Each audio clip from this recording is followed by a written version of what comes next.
Salut à tous, c'est Pixey, on se retrouve pour cette deuxième du Panthéon, donc on va encore parler d'un film de ma collection qui se trouve derrière moi, juste avant d'ailleurs que je vous sorte la vidéo sur Mandalorian qui est en préparation, qui est en train de se faire petit à petit. Mais avant tout cela, on va donc parler d'un film, et vous l'aurez compris aujourd'hui, on va donc parler de Godzilla, la version de 2014. Alors ce Blu-ray, je l'ai acheté dans un package dans lequel il y avait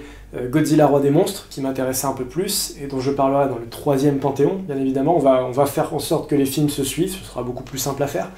Et donc voilà, c'est pas un film que j'affectionne énormément, c'est pas un film qui est ouf, mais c'est pas un film qui est nul non plus, et je pense qu'il vaut le coup d'œil. Je me rappelle qu'à sa sortie en 2014, c'est un film qui avait été très discret sur sa communication, très discret sur sa sortie, et en aval, pareil, très discret. Pas eu énormément de bouche à oreille de ce que je me souviens, je sais pas si vous en avez eu un souvenir particulier, mais Godzilla c'est vraiment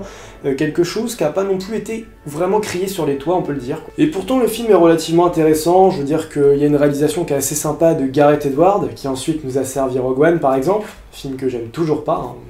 Ça passe pas, Rogue One, c'est pas ouf, c'est vraiment pas du spin-off de dingue. Et je trouve d'ailleurs que c'est un petit peu le même problème qu'on peut amputer sur Godzilla, en moins grave parce qu'il ne s'agit pas de Star Wars et donc du coup c'est pas une licence Godzilla sur laquelle je suis super intransigeant. La preuve c'est que j'ai aimé le deuxième qui a été quand même pas mal allumé sur plein de défauts, mais qui reste quand même aussi satisfaisant. Pourquoi j'aime ce film Godzilla de 2014? C'est avant tout pour son spectacle, c'est aussi pour ça que j'ai préféré aussi Roi des Monstres, parce que justement le spectacle est encore accru dans ce que ça peut proposer. C'est vraiment énorme, et j'imagine déjà en 2014, moi je connaissais pas l'IMAX, mais si vous avez vu ce genre de film en IMAX, je pense que ça pétait de ouf, quoi. Je connais suffisamment Godzilla pour savoir quelles différentes versions il y a eu par le passé, et celle-ci me semble quand même la plus aboutie, la plus réussie,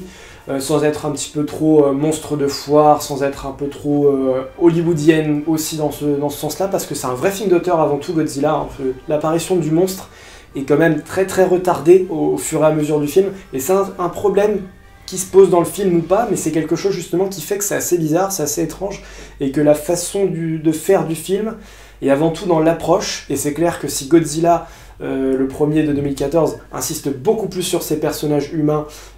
avant tout, et ben c'est quelque chose justement que le deuxième, et on en reparlera, a peut-être un peu plus foiré justement, et pour se concentrer davantage sur les monstres, chose qui m'a plu. Et puis il faut savoir aussi que Godzilla, bah, c'était le reboot et la première pierre donc, du nouvel édifice du Monster Universe, à ne pas confondre avec le Universal Monsters Universe, ça c'est les monstres Universal. Là c'est les monstres, les titans, donc aux côtés de King Kong, Kong Skull Island, que je n'ai pas dans cette collection et dont je ne vous parlerai plus. J'en ai fait une critique, ça va être l'occasion d'aller la voir justement puisque j'ai pas fait de critique de Godzilla, mais Kong Skull Island, et ça commence à remonter en plus, hein. Je pense que niveau montage j'étais pas top, donc soyez cool si vous allez la voir. Et paradoxalement, c'était vraiment très très nul, très très bas, et j'en garde toujours un souvenir désastreux. Kong, c'est un peu une insulte. Mais avec Godzilla 2014, on est quand même sur un film relativement simple, qui est assez efficace dans ce qu'il propose, puisque quand on va voir Godzilla, on est avant tout présent dans la salle ou à l'écran pour voir du gigantisme, pour voir la bête, sa dévastation, toutes ses capacités, et vraiment être bluffé justement par les forces de la nature qui s'entrechoquent. Donc Godzilla réussit à peu près bien ce pari, je trouve, de façon à ce que ce soit suffisamment captivant et suffisamment impressionnant à l'écran pour que le spectateur soit plutôt satisfait, je pense, de sa séance. Alors dans ce contexte, si vous n'avez pas encore vu Godzilla 2014, essayez-le.